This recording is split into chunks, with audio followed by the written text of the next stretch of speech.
ગુજરાતી કહેવત પાડા પાડા લડે તેમાં ઝાડનો ખોડો નીકળે.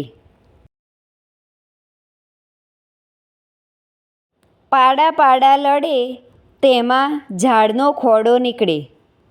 અર્થ: મોટા લોકોના ઝઘડામાં નિર્દોષ અથવા નબળા લોકોને નુકસાન થાય.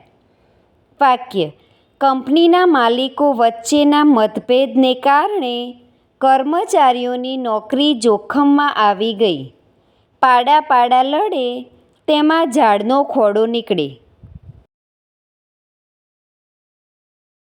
Thank you friends. Please like, share and subscribe.